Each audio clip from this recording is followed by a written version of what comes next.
And we are live and direct. And I got to tell you, we have a very, very full house today of WYEP members.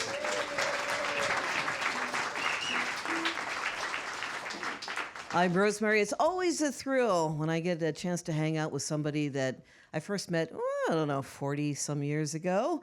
Billy Price is here with his band. He's got a new album called Random Madness, and he is going to be playing at the Pittsburgh Shrine Center in Chiswick on Sunday. We'll talk about that, but first, we got to get some music, Billy.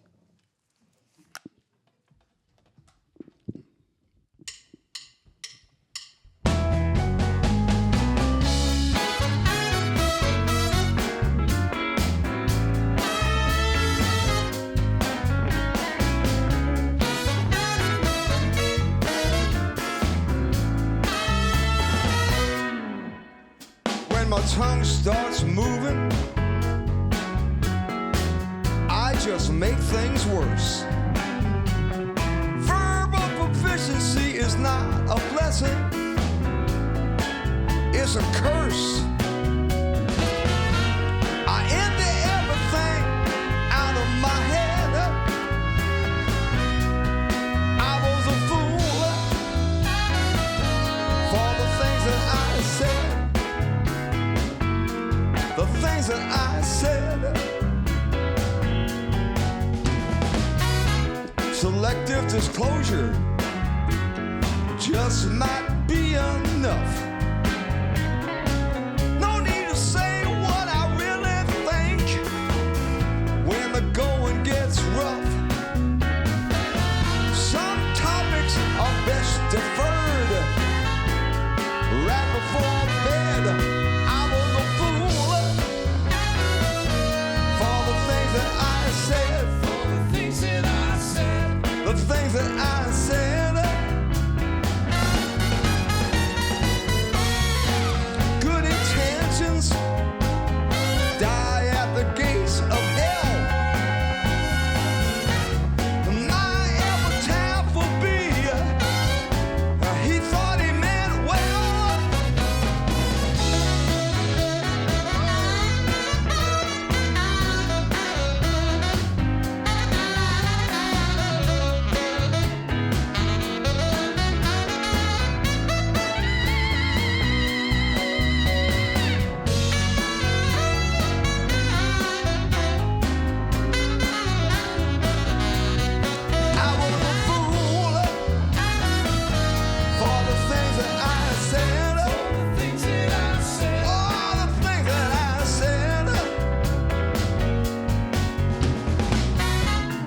Virtue and valor, discretion is a better part. Just as soon as I open my mouth, that's when the trouble starts. I should be by your side, but I'm out on the lam instead. I was a fool, baby, for the things that I said, for the things that I said. The things that I said, I was a fool. I was a fool.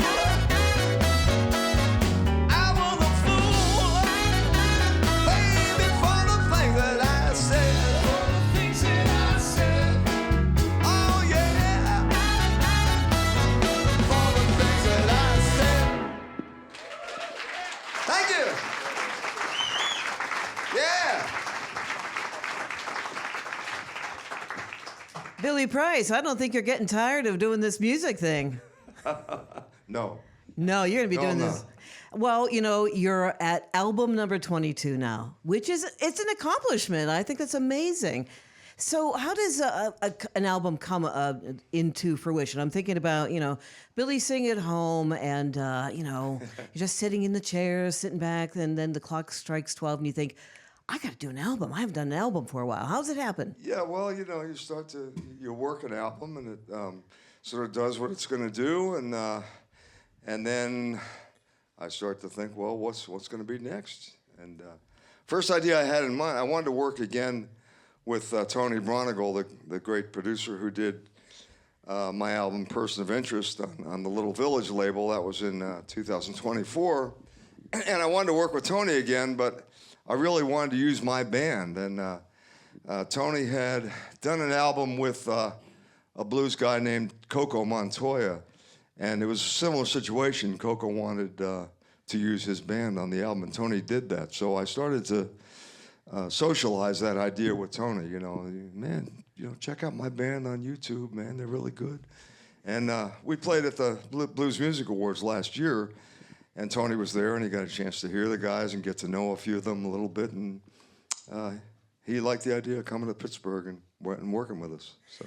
When you're putting an album together, you're putting a collection of songs together, and the world is full of songs. Mm-hmm. So how do you decide, which one starts? Does one lead to another? Well, I always have a running list of song titles. So, you could be talking to somebody, and I could overhear some phrase that you say to them, and I'll take my phone out and write it down. But this man back here, Jim Britton, he's my main songwriting partner, and as I am to lyrics, Jim is to music, and Jim has 5 million music tracks. I've probably written songs to about 3% of the tracks that he sends me. And so there's never a lack of musical ideas in this band, So is there, I'm always curious about how a song becomes the title track, and particularly this title, Random Madness. Do you know something about Random Madness? Well, yes.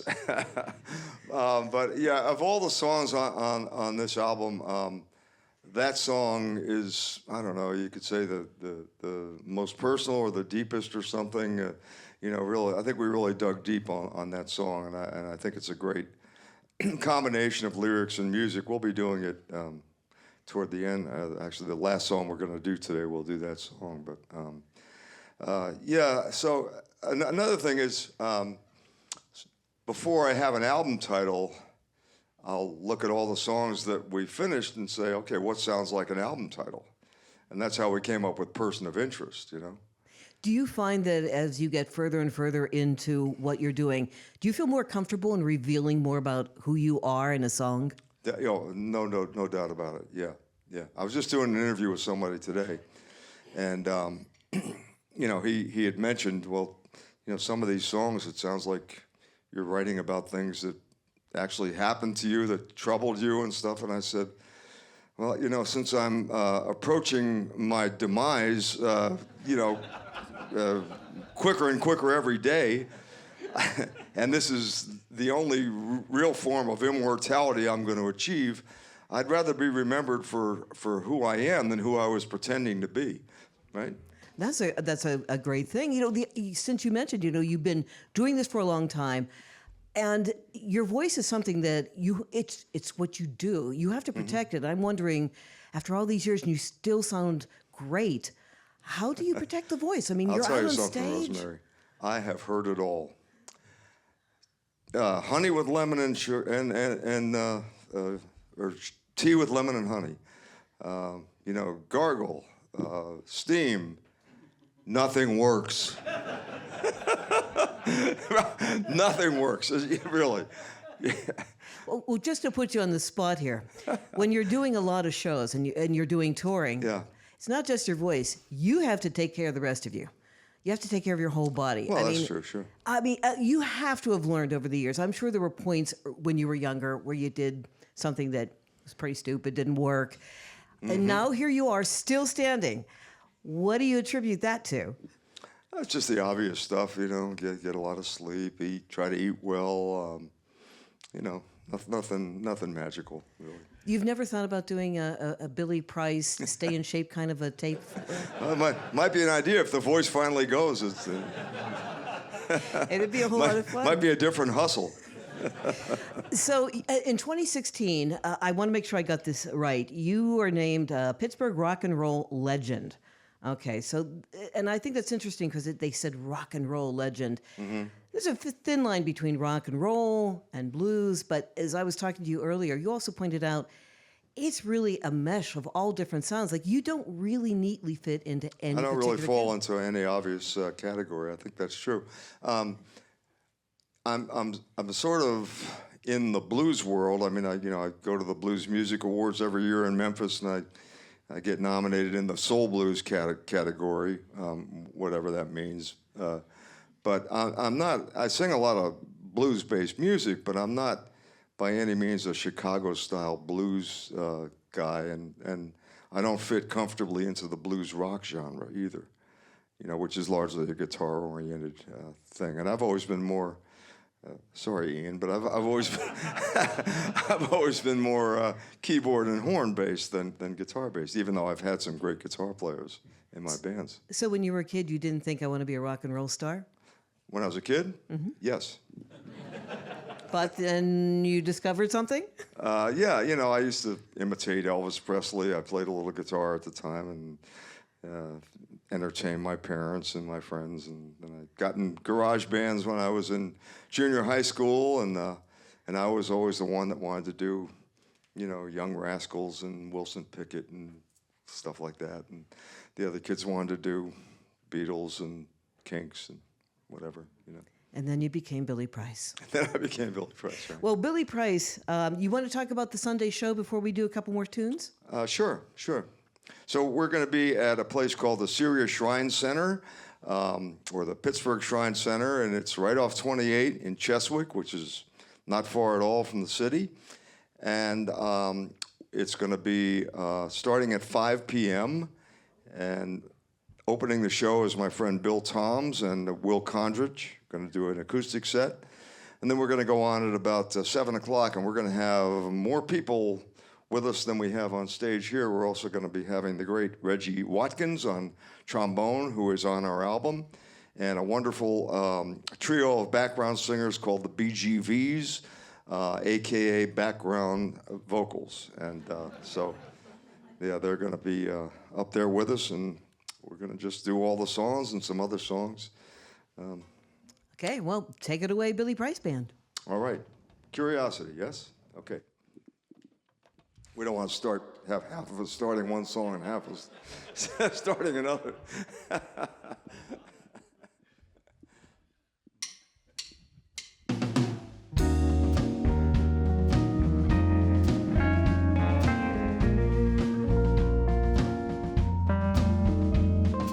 You and your curiosity, that's all I ever see. Put me on display and examine me.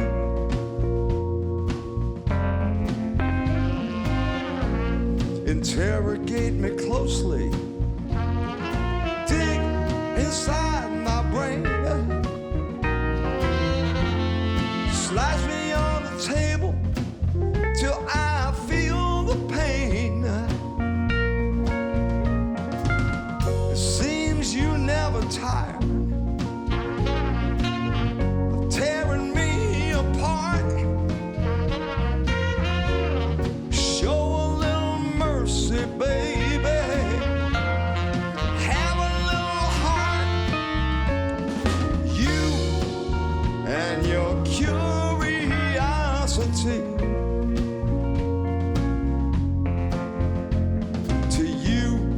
Just a curiosity, an inscrutable mystery.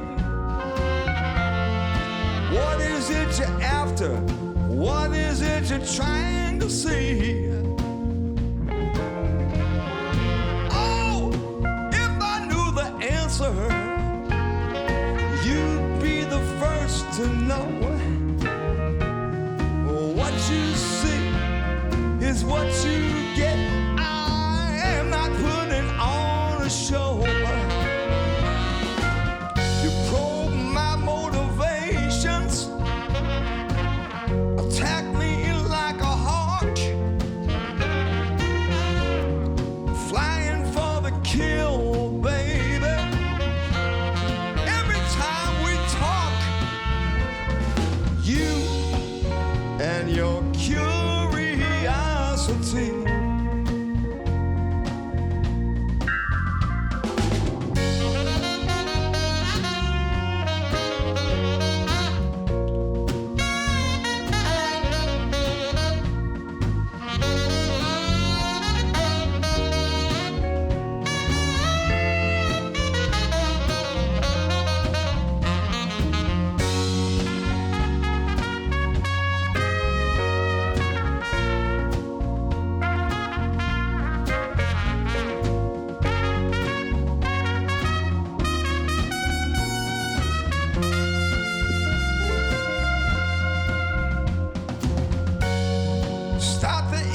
opposition. Court is now adjourned. When I give you all the stand, all the tables will be turned. I'm tired of you and your curiosity.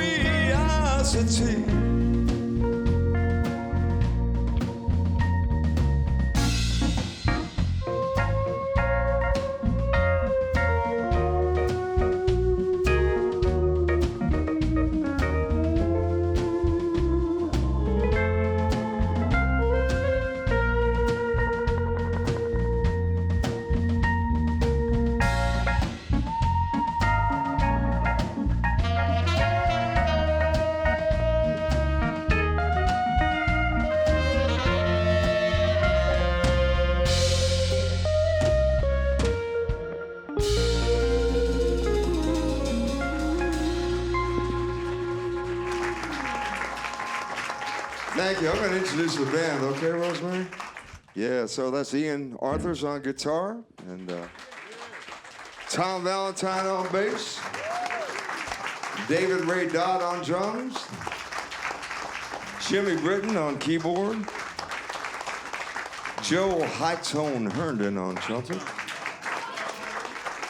and Eric Spalding on saxophone, the Billy Price Band. Thank you.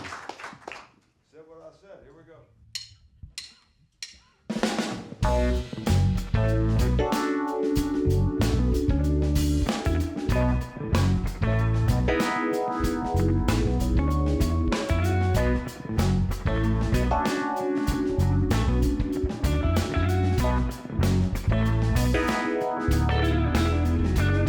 I said what I said, no holding back. It don't matter to me how you react. I kept it to myself. It felt good to let it out. Time somebody let you know what you're all about. It was plain to see that you were living a lie. After all the hearts you've broken, won't be your time to cry. I said what I said. I said what I said. Now it's in your head. 'Cause I said what I said. I said what I said. Good to let it out. Time somebody let you know, baby, what you all about. It was too late to follow the rules. Set my tongue free, and I took you to school. Now your back's been aching, lying in the bed you made. Relief is yours for the taking once the entry fee is paid. I said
Thank you.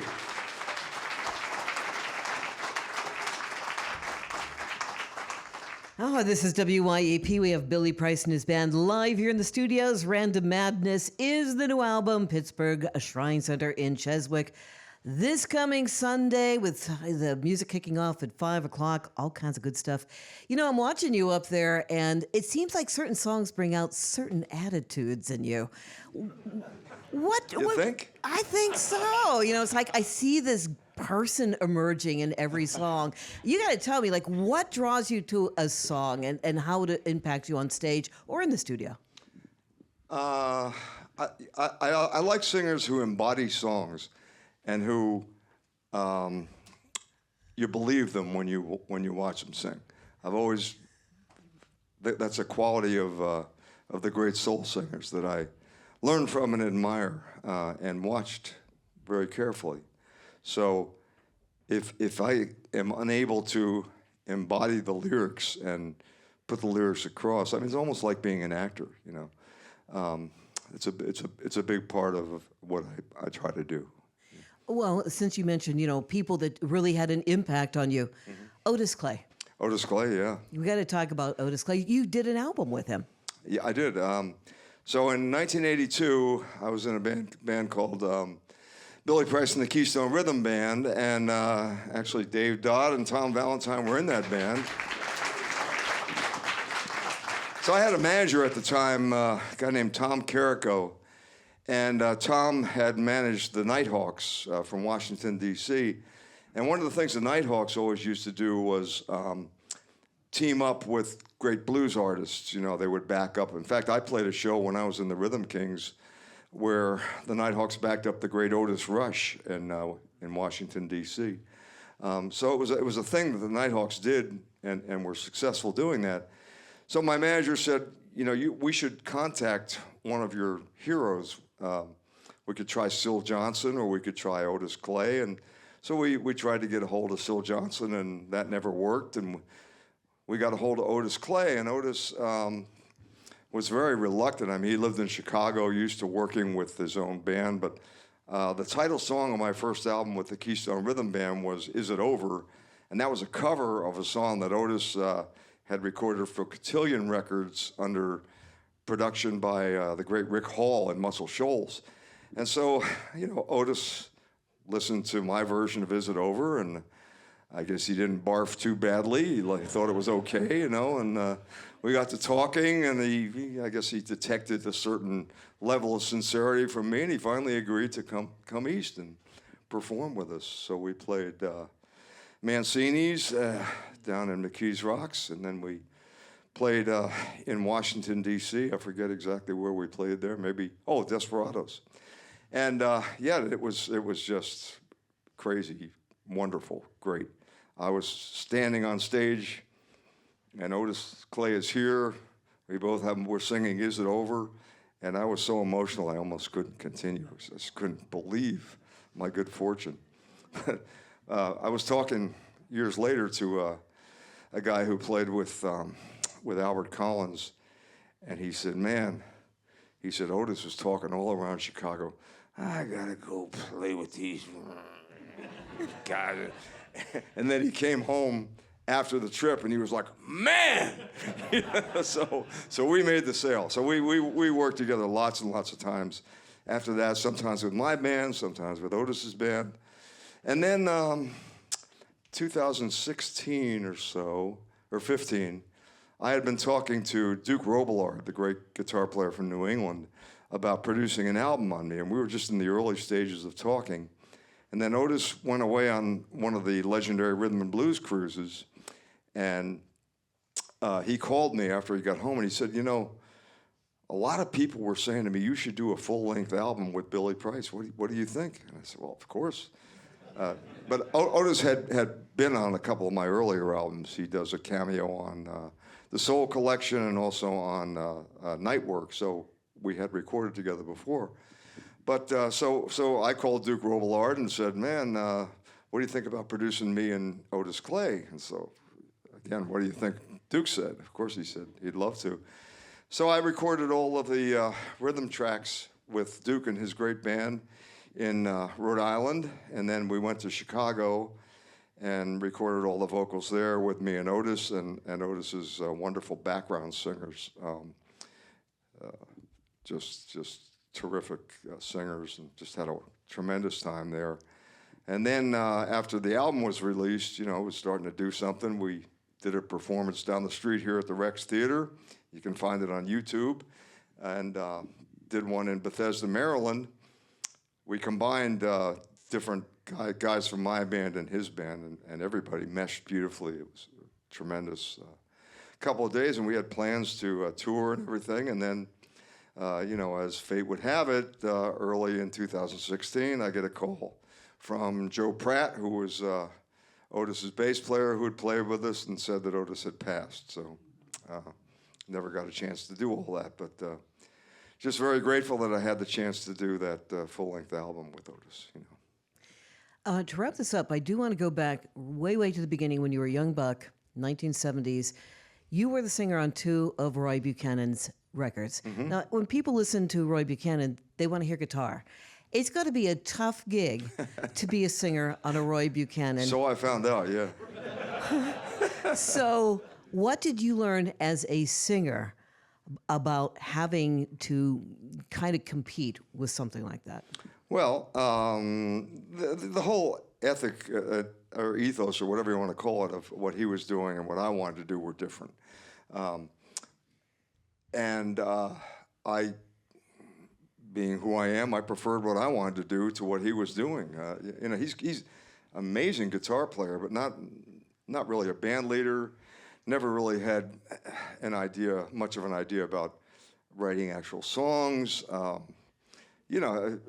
I co-wrote some songs on the studio album we did with him, but all I really did, I was sitting on the couch at his house, and he was playing these riffs, and he was looking at me waiting for something to sing. So I got out some paper, and I'm writing some words, and that's how we wrote songs. So it was all sort of off the cuff, and then at the performances, I would go up and sing 2 verses, and I could sort of, maybe I'm being paranoid, but I could feel the audience thinking, okay, Junior, move aside, let's listen to the guitar. And that was kind of true. So I would sing 2 verses, and he would play for 45 minutes, and whether he brought me back for verse 3 or not was a flip of the coin. So. Well, Billy, you got your own band now, so yeah. How about we get another tune? One more tune, okay? So this is the title song from our new album, Random Madness, and we hope you will go right out and order Random Madness in LP or CD format on billyprice.com, and here we go.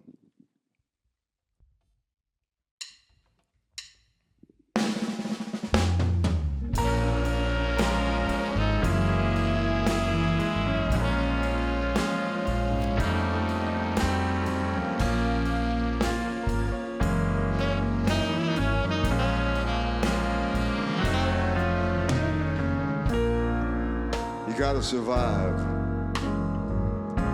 So you look the other way. What do we got to eat? What should I wear today? Then something comes along to hijack your day. Random madness.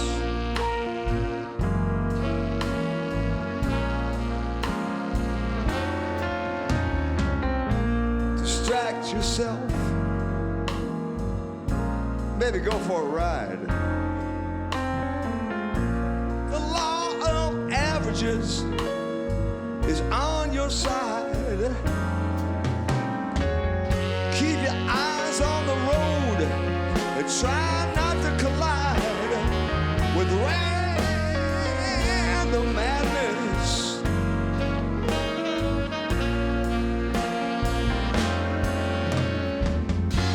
Rock through a window, somebody with a gun, hopeless diagnosis. Who'll be the next chosen one?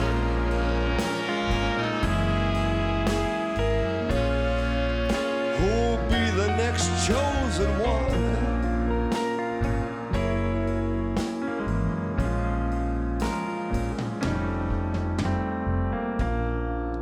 Superstition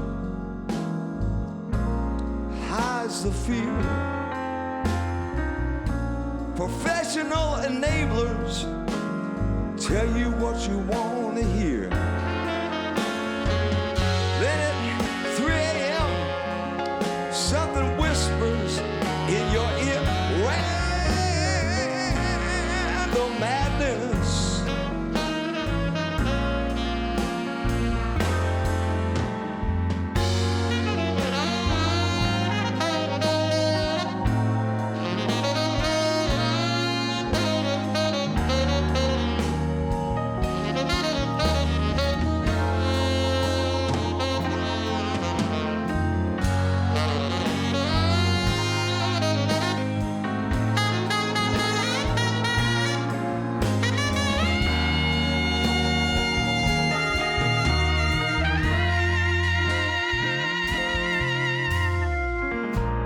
Tomorrow's loss,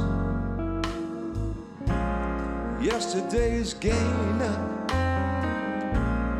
equal measures of pleasure and pain.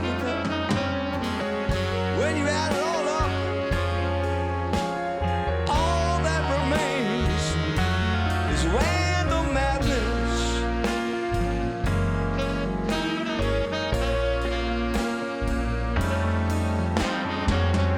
When the noise dies down,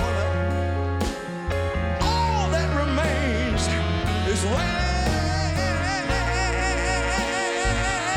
madness. Random madness.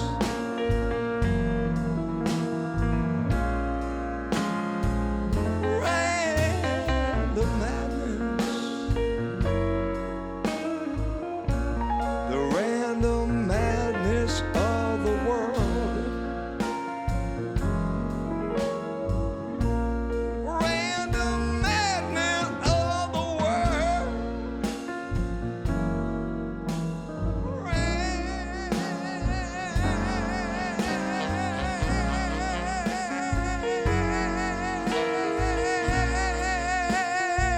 Random madness.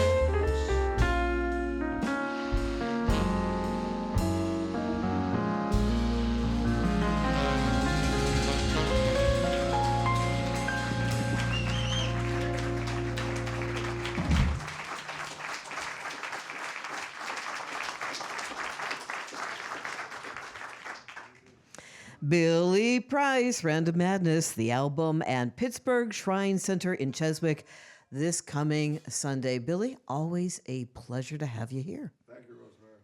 Thank you.